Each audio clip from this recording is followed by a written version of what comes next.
السلام عليكم ورحمة الله تعالى وبركاته. بسم الله الرحمن الرحيم. الحمد لله رب العالمين. الصلاة والسلام على سيد المرسلين وعلى آله وصحبه أجمعين وبعد. ബഹുമാനമുള്ള മുഅ്മിനീങ്ങളെ, അല്ലാഹു സുബ്ഹാനഹു വ തആല അവൻ്റെ സ്വാലിഹീങ്ങളായ അടിമകളുടെ കൂട്ടത്തിൽ നമ്മെയും നമ്മുടെ അഹലുകാരെയും ഉൾപ്പെടുത്തി അനുഗ്രഹിക്കട്ടെ. നമ്മിൽ നിന്ന് മരണപ്പെട്ടു പോയ മുഴുവൻ മുഅ്മിനീങ്ങൾക്കും അല്ലാഹു മഗ്ഫിറത്തും റഹ്മത്തും നൽകി അനുഗ്രഹിക്കട്ടെ. ഒരുപാട് ആളുകൾ രോഗം കൊണ്ട് ബുദ്ധിമുട്ടുന്ന പ്രയാസപ്പെടുന്നവരുണ്ട്. അല്ലാഹു അവർക്കെല്ലാം പൂർണ്ണ ശിഫ എന്നല്ലേ പ്രദാനം ചെയ്യട്ടെ. നമ്മുടെ ആദരണീയരായ ചെറിയ ഉസ്താദ്, അതുപോലെ തന്നെ നമ്മുടെ മഹല്ല് സ്വദേശിയായ എടവത്ത് മൊയ്തു ഹാജിയുടെ മകൻ ബദ്രുദ്ദീൻ എന്നിവർ വളരെ പ്രയാസത്തിൽ സ്വകാര്യ ആശുപത്രിയിൽ ചികിത്സയിലാണ്. അല്ലാഹു അവർക്കെല്ലാം പൂർണ്ണ ശിഫായിനെ പ്രദാനം ചെയ്യട്ടെ.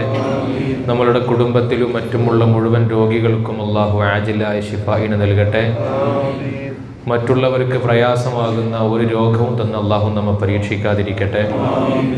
അവസാനം കാമിലായ ഈമാനോടെ കലിമ ചൊല്ലി ലോകത്തോട് വിട പറയാൻ അല്ലാഹു നമുക്കെല്ലാം തൗഫീഖ് നൽകി അനുഗ്രഹിക്കട്ടെ. ആമീൻ യാ റബ്ബൽ ആലമീൻ. ബഹുമാനമുള്ള മുഅ്മിനീങ്ങളെ,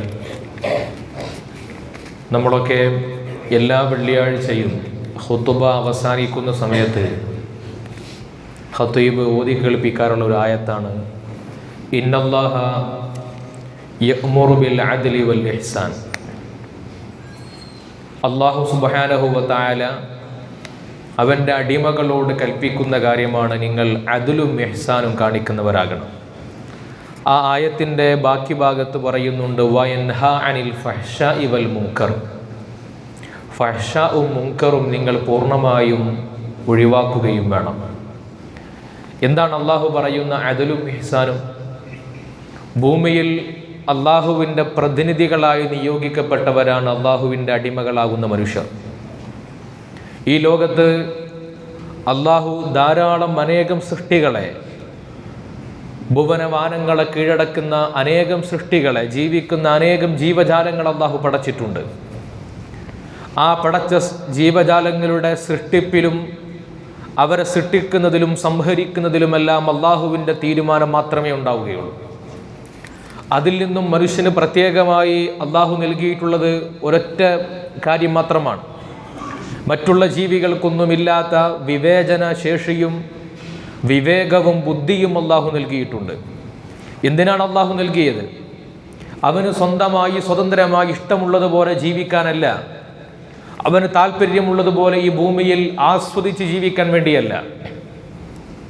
അവൻ അള്ളാഹുവിൻ്റെ പ്രത്യേകമായ മറ്റു സൃഷ്ടികൾക്കൊന്നും നൽകാത്ത പ്രത്യേക ക്വാളിഫിക്കേഷനോടുകൂടി ഈ ഭൂമിയിലേക്ക് ജീവിക്കാൻ മനുഷ്യനെ പറഞ്ഞയച്ചത് അള്ളാഹു ഉദ്ദേശിക്കുന്ന ചില കാര്യങ്ങളെ പൂർത്തിയാക്കാൻ വേണ്ടിയാണ്. അള്ളാഹു തന്നെ വിശുദ്ധ ഖുർആനിൽ പലയിടങ്ങളിൽ പറഞ്ഞിട്ടുണ്ട്, നിങ്ങൾ അള്ളാഹു വെറുതെ കളിക്കാൻ വേണ്ടിയാണ് നിങ്ങളെയൊക്കെ സൃഷ്ടിച്ചു വെച്ചത് എന്ന് നിങ്ങൾ ആരെങ്കിലും കരുതുന്നുണ്ടോ? അള്ളാഹു പറയുകയാണ്, ഈ ഭൂമിയിൽ അനേകം ആളുകളുണ്ട്, ഖുലൂബുൻ ലാ യഫ്ഖഹൂന ബിഹാ, അവർക്ക് ഹൃദയത്തെ അല്ലാഹു കൊടുത്തിട്ടുണ്ട്, പക്ഷെ അവർ ആലോചിക്കുന്നില്ല. ഹൃദയമുണ്ട്, പക്ഷേ ആ ഹൃദയത്തെ അവർ അവരുടെ ആവശ്യങ്ങൾക്ക് വേണ്ടിയാണ് ഉപയോഗിക്കുന്നത്. അവർക്ക് അല്ലാഹു നേത്രങ്ങളെ കൊടുത്തിട്ടുണ്ട്, അവർക്ക് വേണ്ടത് മാത്രമേ കാണുന്നുള്ളൂ. അല്ലാഹു അവർക്ക് ചെവികളെ കൊടുത്തിട്ടുണ്ട്, പക്ഷേ അവർക്ക് ആവശ്യമുള്ളത് മാത്രമേ കേൾക്കുന്നുള്ളൂ. അങ്ങനെയുള്ളവരെ കുറിച്ച് അല്ലാഹുവിൻ്റെ ഖുർആൻ പറയുന്നത് ഉലൈക കൽ അൻആമി ബൽ ഹും അദൽ, അവർ നാൽക്കാലികളെ പോലെയാണെന്നല്ല, അവരെക്കാൾ അധപ്പതിച്ചവരാണ്. നാൽക്കാലികൾക്ക് എന്തുകൊണ്ടാണ് അവർ തോന്നിയതുപോലെ ജീവിക്കുന്നത് എന്ന് ചോദിച്ചാൽ അവരെ അങ്ങനെയാണ് സൃഷ്ടിക്കപ്പെട്ടത് എന്നാണ് അതിൻ്റെ അർത്ഥം, ഉത്തരം. എന്നാൽ മനുഷ്യൻ എന്തിന് തോന്നിയതുപോലെ ജീവിക്കുന്നു എന്ന് ചോദിച്ചാൽ അവൻ്റെ ധിക്കാരം കൊണ്ട് മാത്രമാണ് അവൻ തോന്നിയതുപോലെ ജീവിക്കുന്നത്. ഒരു സ്ഥാപനത്തിൽ ജോലി ചെയ്യുന്ന ഏതാനും ജോലിക്കാരെ ചില പ്രത്യേക ലക്ഷ്യങ്ങൾക്ക് വേണ്ടി വിദേശ രാജ്യത്തേക്ക് ആ സ്ഥാപനത്തിൻ്റെ മേധാവികൾ പറഞ്ഞയച്ചു എന്ന് കരുതുക. ആ ലക്ഷ്യമൊന്നും പൂർത്തീകരിക്കാതെ അവിടെ അവർക്ക് ഇഷ്ടമുള്ളതുപോലെ അവർ ജീവിച്ച് ഒരു മാസം അവിടെ തങ്ങി തിരിച്ചു വന്നാൽ ഈ ലക്ഷ്യപൂർത്തീകരണത്തിന് വേണ്ടി ചെലവഴിച്ച് സമ്പത്തും പണവും എല്ലാ സമയവും ചെലവഴിച്ചിട്ട് അവരെ പറഞ്ഞയച്ച ഈ സ്ഥാപനത്തിൻ്റെ മേധാവികൾ അവരോട് ദേഷ്യപ്പെടും. അവരോട് നടപടികൾ സ്വീകരിക്കും, നിയമപരമായി അവർക്കെതിരെ നടപടികൾ സ്വീകരിക്കും. എന്തുകൊണ്ടാണ്? ഒരു ടീമിനെ, ഒരു പ്രത്യേകക്കാരായ ആളുകളെ അവർക്ക് ആനുകൂല്യങ്ങൾ നൽകിയിട്ട് ഒരിടത്തേക്ക് പറഞ്ഞയച്ചാൽ എന്തിനു വേണ്ടിയാണോ പറഞ്ഞയച്ചത് എങ്കിൽ ആ പറഞ്ഞയക്കപ്പെട്ട കാര്യത്തെ നിർവഹിക്കുകയാണ് അവർ വേണ്ടത്. അതാണ് നീതി, അതാണ് യുക്തി, അതാണ് ബുദ്ധിപരം. തോന്നിയതുപോലെ ജീവിക്കുന്നു എന്ന് സ്വയം അവകാശപ്പെടുന്ന ആളുകൾ, എൻ്റെ ജീവിതം എൻ്റെ തെരഞ്ഞെടുപ്പാണ്, എൻ്റെ ജീവിതം ഞാൻ ആഗ്രഹിക്കുന്നത് പോലെയാണ് എന്ന് കരുതുന്ന ആളുകൾ അള്ളാഹുവിനോട് ധിക്കാരം കാണിക്കുന്നവരാണ്. ഈ ഭൂമിയിലേക്ക് അള്ളാഹു നമ്മളെയൊക്കെ നിയോഗിച്ചത് ചില ഉത്തരവാദിത്തങ്ങൾ നിർവഹിക്കാനാണ്. ആ ഉത്തരവാദിത്തങ്ങളെ കുറിച്ചാണ് അള്ളാഹുവിന്റെ ഖുർആൻ പറയുന്നത്.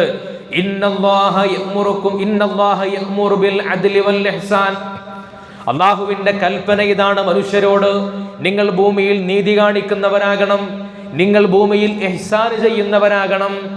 മനുഷ്യൻ എത്ര കണ്ട് നീതിയും ഇഹ്സാനും ചെയ്യുന്നുവോ, നീതിയും മറ്റുള്ളവരിലേക്ക് നന്മയും ചെയ്യുന്നുവോ, അന്ന് മാത്രമാണ് ഭൂമിയിൽ സമാധാനമുണ്ടാവുക. ഈ ആയത്തിനെ വിശദീകരിച്ചുകൊണ്ടാണ് മഹാനായ ഹസനുൽ ബസ്രി റളിയല്ലാഹു അൻഹു പറയുന്നത്, അള്ളാഹു മനുഷ്യന്റെ ജീവിതത്തിലെ നന്മയെക്കുറിച്ചും തിന്മയെക്കുറിച്ചും, മനുഷ്യ ജീവിതത്തിലെ ഏറ്റവും നല്ല അവസ്ഥയെക്കുറിച്ചും മോശം അവസ്ഥയെക്കുറിച്ചും ഒരൊറ്റ ആയത്തിലൂടെ തന്നെയാണ് അള്ളാഹു സൂചിപ്പിക്കുന്നത്. ആ ആയത്തിന്റെ പൊരുളിതാണ്, അള്ളാഹുവിന്റെ കൽപ്പന ഇതാണ്: നിങ്ങൾ ഭൂമിയിൽ നീതി നടപ്പാക്കുന്നവരാകണം, നിങ്ങൾ ഭൂമിയിൽ മറ്റുള്ളവർക്ക് വേണ്ടി ധാരാളം നന്മകൾ ചെയ്യുന്നവരാകണം.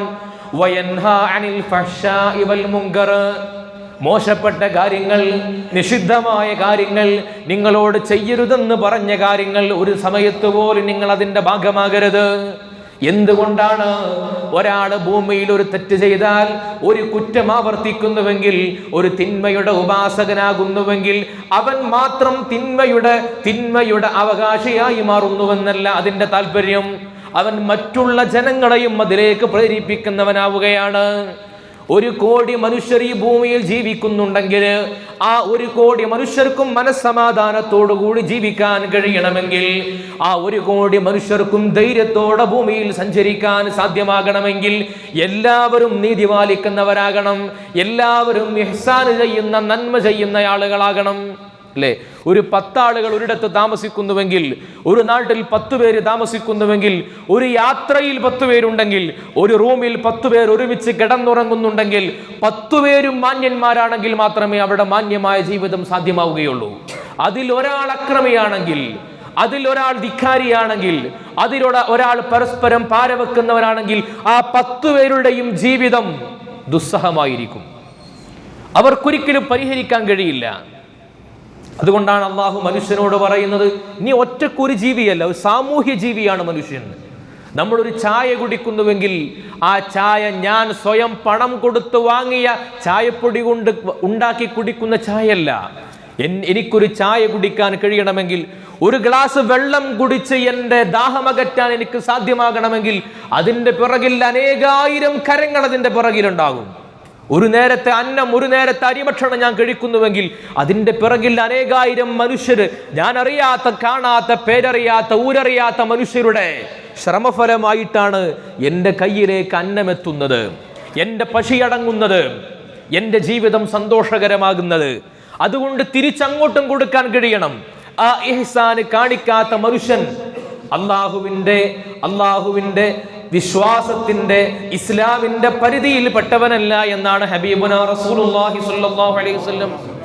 അതുകൊണ്ടാണ് ആരാണ് മുസ്ലിം എന്ന ചോദ്യത്തിന് ഒരൊറ്റ വാക്കിലാണ് അള്ളാഹുവിന്റെ പ്രവാചകൻ മറുപടി പറഞ്ഞത്: മൻ സലിമൽ മുസ്ലിമൂന മിൻ ലിസാനിഹി വയദിഹി. എന്റെ പ്രവർത്തനം കൊണ്ട് മറ്റൊരാൾക്ക് ഉപദ്രവം സംഭവിപ്പിക്കാത്തവനാണ്, എൻ്റെ വാക്ക് കൊണ്ടോ എൻ്റെ പ്രവർത്തനം കൊണ്ടോ മറ്റൊരാൾക്കൊരു വേദനയും ഉണ്ടാക്കാത്തവനാണ് യഥാർത്ഥ മുസ്ലിം എന്ന് ഹബീബുനാ റസൂലുള്ളാഹി. ഒരു മുസ്ലിം എന്ന് പറഞ്ഞാൽ ഒറ്റയ്ക്കിരുന്ന് ധാരാളം ഇബാദത്ത് ചെയ്യുന്നവനാണ് എന്നല്ല പറഞ്ഞത്. ഒരു മുസ്ലിം എന്ന് പറഞ്ഞാൽ അപരന് ബുദ്ധിമുട്ടുണ്ടാക്കാത്തവനാണ്, അപരന് സന്തോഷം നൽകുന്നവനാണ്. അല്ലേ? നമ്മളൊക്കെ ആഗ്രഹിക്കുന്നത് എന്താണ്? എൻ്റെ ജീവിതം മുഴുവൻ അള്ളാഹു ഏറ്റെടുക്കണമെന്നാണ്, എൻ്റെ ജീവിതം മുഴുവൻ അള്ളാഹുവിൻ്റെ ബറക്കത്തിലാകണമെന്നാണ്. കഴിഞ്ഞ ആഴ്ച നമ്മളത് പറഞ്ഞു. എന്താണ് എൻ്റെ ജീവിതം അള്ളാഹു ഏറ്റെടുക്കുവാനുള്ള മാർഗം? എന്താണ്? ഒറ്റ മൂലയേ ഉള്ളൂ. വല്ലാഹു ഫീ ഔനിൽ അബ്ദി മാ കാനൽ അബ്ദു ഫീ ഔനി അഖീഹി. എന്നെ അള്ളാഹു ഏറ്റെടുക്കണമെങ്കിൽ, എൻ്റെ കാര്യങ്ങൾ അള്ളാഹു ഏറ്റെടുത്ത് നടപ്പിലാക്കണമെങ്കിൽ അള്ളാഹുവിന്റെ ഹബീബ് പറയുന്നു, മറ്റുള്ളവരുടെ കാര്യങ്ങൾ ഞാൻ എത്ര കണ്ട് പരിഗണിക്കുന്നുവോ, മറ്റുള്ളവർക്ക് വേണ്ടി, അപരനു വേണ്ടി ഞാൻ എത്ര കണ്ട് എൻ്റെ സമയം നീക്കിവെക്കുന്നുവോ, അതിൻ്റെ തോതനുസരിച്ച് അള്ളാഹു എന്നെ സഹായിക്കുമെന്ന് ഹബീബുനാ റസൂലുള്ളാഹി സ്വല്ലല്ലാഹു അലൈഹി വസല്ലം. എൻ്റെ കർമ്മങ്ങൾ മറ്റുള്ളവർക്ക് വേണ്ടി, അപരനു വേണ്ടി ഞാൻ ചെയ്യുന്ന കാര്യങ്ങളാണ് എൻ്റെ ജീവിതത്തിൻ്റെ സന്തോഷത്തെ നിശ്ചയിക്കുന്നത്. എൻ്റെ ജീവിതത്തിൻ്റെ ആശ്വാസത്തെയും ഐശ്വര്യത്തെയും തീരുമാനിക്കുന്നത് അപരനു വേണ്ടി ഞാൻ നീക്കിവെക്കുന്ന സമയങ്ങളും സെക്കൻഡുകളുമാണ്. നബി സല്ലല്ലാഹു അലൈഹി വസല്ലം എൻ്റെ സ്വർഗപ്രവേശനം പോലും മറ്റുള്ളവർക്ക് ഞാൻ നൽകിയ ഒരു കാരക്ക ചീളുകൊണ്ടായിരിക്കുമെന്ന്. ഇത്തഖിന്നാറ വലൗ ബിശിഖ്ഖി തംറ, ഒരു കാരക്ക ചീളുകൊണ്ടുപോലും നിങ്ങൾക്ക് നിങ്ങളുടെ നരകത്തെ സംരക്ഷിക്കാൻ, നരകത്തിൽ നിന്ന് ജീവൻ രക്ഷിക്കാൻ സാധ്യമാകുമെന്ന് ഹബീബുനാ റസൂലുള്ളാഹി. സ്വാർത്ഥത എന്ന് പറയുന്നത് ഒരു മുസ്ലിമിന്റെ ജീവിതത്തിൽ തൊട്ടു തീണ്ടാനേ പാടില്ല.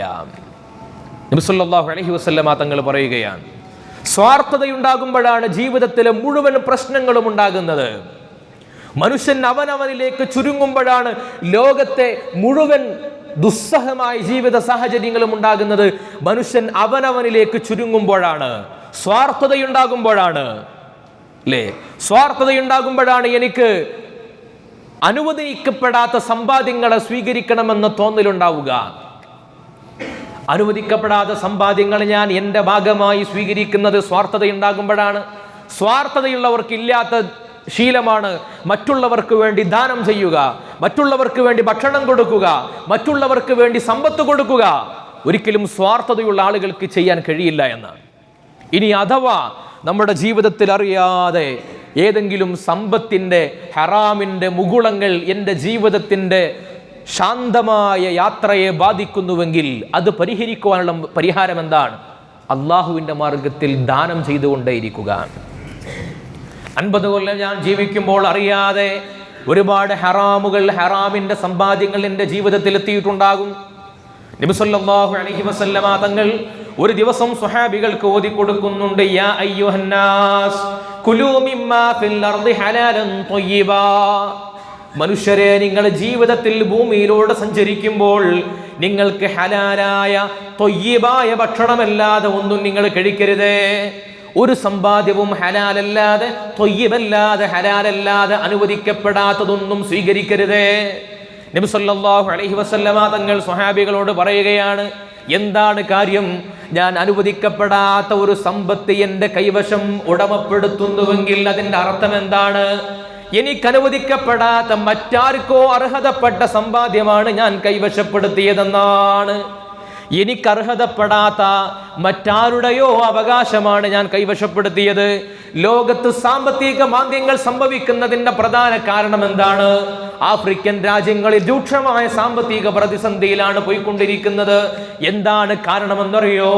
സമ്പത്തുള്ള ആളുകളുടെ കൈവശം സമ്പത്ത് മുഴുവൻ ഒത്തുകൂടുന്നു, കുമിഞ്ഞുകൂടുന്നു. എന്താണ് ചെയ്യേണ്ടതെന്നറിയാതെ അവർ പകച്ചുപോകുന്നു. എന്നാൽ സാധാരണക്കാരന്റെ കയ്യിലുള്ള സമ്പത്തിന്റെ സ്കെയിൽ താഴേക്ക് പോയിക്കൊണ്ടിരിക്കുകയാണ്. ഇന്ത്യയിലും അങ്ങനെ തന്നെയാണ്.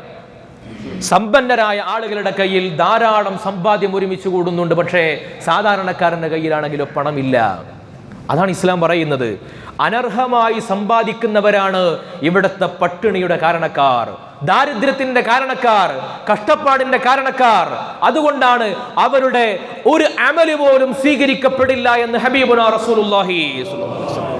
അള്ളാഹുവിന്റെ മുമ്പിലേക്ക് നിങ്ങൾ ഉയർത്തുന്ന കരങ്ങൾ റബ്ബിന്റെ അടുക്കൽ സ്വീകരിക്കപ്പെടണമെങ്കിൽ അത്യിബ് മത്അമക്, നിന്റെ സമ്പാദ്യം നീ ഹലാലാക്കിക്കോ, എങ്കിൽ അള്ളാഹുവിലേക്ക് നീ ഉയർത്തുന്ന കരങ്ങൾ സ്വീകരിക്കപ്പെടുമെന്നാണ്.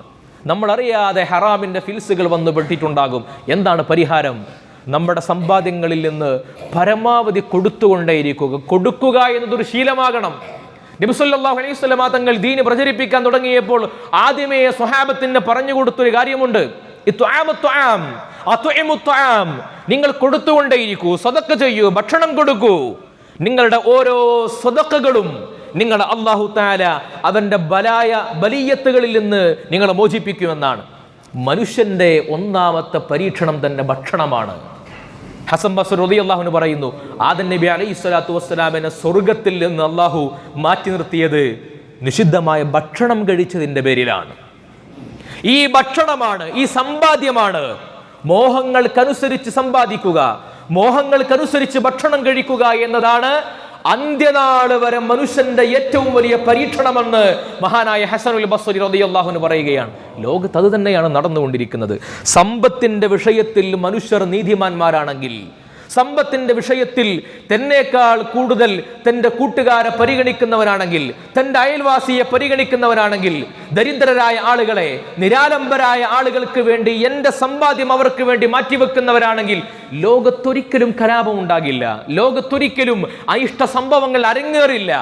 സാമ്പത്തികമായി നീതി പാലിച്ചാൽ, ഇസ്ലാമിനോളം സാമ്പത്തികമായ നീതിയുടെ നിയമങ്ങളെ പരിചയപ്പെടുത്തിയ ഒരു നിയമ വകുപ്പിനെയും ഒരു പ്രത്യയ ശാസ്ത്രത്തെയും ലോകത്ത് കാണാൻ കഴിയില്ല. കാരണം ഇസ്ലാം എന്ന് പറയുന്നത് ഏതെങ്കിലും വ്യക്തികൾക്ക് വേണ്ടി മാത്രം ഉണ്ടാക്കിയ പ്രത്യയ ശാസ്ത്രമല്ല. ഇവിടെ മുതലാളികൾക്ക് വേണ്ടി പ്രത്യയ ശാസ്ത്രം ഉണ്ടായിട്ടുണ്ട്, തൊഴിലാളികൾക്ക് വേണ്ടി ഉണ്ടായിട്ടുണ്ട്, വിവിധ വകുപ്പുകൾക്ക് വേണ്ടി പ്രത്യയ ശാസ്ത്രങ്ങൾ ഉണ്ടായിട്ടുണ്ട്. പക്ഷേ മുഴുവൻ മനുഷ്യരെയും സമഗ്രമായി ഉൾക്കൊള്ളുന്ന ഒരു പ്രത്യയ ശാസ്ത്രവും ഒരു നിയമ സംഹിതയും അള്ളാഹ്ക്ക് മാത്രമേ പരിചയപ്പെടുത്താൻ കഴിയൂ. ആ നിയമമാണ് ഇസ്ലാം. നമ്മളതിൻ്റെ ഭാഗമാകണം. അള്ളാഹു നമുക്ക് തൗഫീഖ് നൽകട്ടെ. ഒരു ഫിൽസ് പോലും ഹറാമില്ലാതെ എൻ്റെ ജീവിതത്തെ മുന്നോട്ട് കൊണ്ടുപോകാൻ കഴിയണമെന്ന് പ്രതിജ്ഞയെടുക്കാൻ നമുക്ക് സാധ്യമാകണം. അള്ളാഹു സഹായിക്കട്ടെ. അതിനുള്ള ഏറ്റവും നല്ല വഴി എന്താണ്? കിട്ടുന്ന അവസരങ്ങളിലൊക്കെ സ്വതക്ക ചെയ്തുകൊണ്ടേയിരിക്കുക, അവരിനു വേണ്ടി സഹായിച്ചുകൊണ്ടേയിരിക്കുക. അൽഹംദുലില്ലാഹ്, നമ്മുടെ പള്ളിക്ക് വേണ്ടിയിട്ടൊക്കെ സഹായിക്കാൻ ആവശ്യപ്പെട്ടപ്പോൾ എത്രയോ ആളുകളാണ് താല്പര്യപൂർവ്വം അതിനെ ഏറ്റെടുക്കുന്നത്. നമ്മുടെ മഹലിൻ്റെ കീഴിൽ രൂപീകരിച്ച വാട്സപ്പ് ഗ്രൂപ്പിലൂടെ വളരെ പ്രവാസികളായ സഹോദരങ്ങളും നിവാസികളായ സഹോദരങ്ങളുമൊക്കെ വളരെ താല്പര്യപൂർവ്വമാണ് അത് ഏറ്റെടുക്കുന്നത്. അള്ളാഹു എല്ലാവർക്കും അർഹമായ പ്രതിഫലം നൽകി അനുഗ്രഹിക്കുമാറാകട്ടെ. ബഹുമാനമുള്ളവരെ, 12-ാം തീയതി തിങ്കളാഴ്ച മഗ്‌രിബിന് ശേഷം നമ്മുടെ മദ്രസയിൽ വെച്ചുകൊണ്ട് ഇരുമ്പുഴി മുഹമ്മദ് മുസ്ലിയുടെ നേതൃത്വത്തിലുള്ള ഒരു പാരന്റിംഗ് ക്ലാസ് നടക്കുന്നുണ്ട്. മുഴുവൻ രക്ഷിതാക്കളും അതിൽ പങ്കെടുക്കണമെന്ന് അറിയിക്കുകയാണ്. അതുപോലെ തന്നെ ചൊവ്വാഴ്ച 13-ാം തീയതി ഇഫായി ഷെയ്ഖിൻ്റെ അനുസ്മരണം ബഹുമാന്യരായ ആനമങ്ങാട് മുഹമ്മദ് കുട്ടി ഫൈലിയുടെ നേതൃത്വത്തിൽ നമ്മുടെ മദ്രസയിൽ വെച്ചുകൊണ്ട് ചൊവ്വാഴ്ച നടക്കുന്നുണ്ട്. മഗ്‌രിബിക്ക് ശേഷം മുഴുവൻ ആളുകളും അതിൽ പങ്കെടുക്കണമെന്ന് ഓർമ്മപ്പെടുത്തുകയാണ്.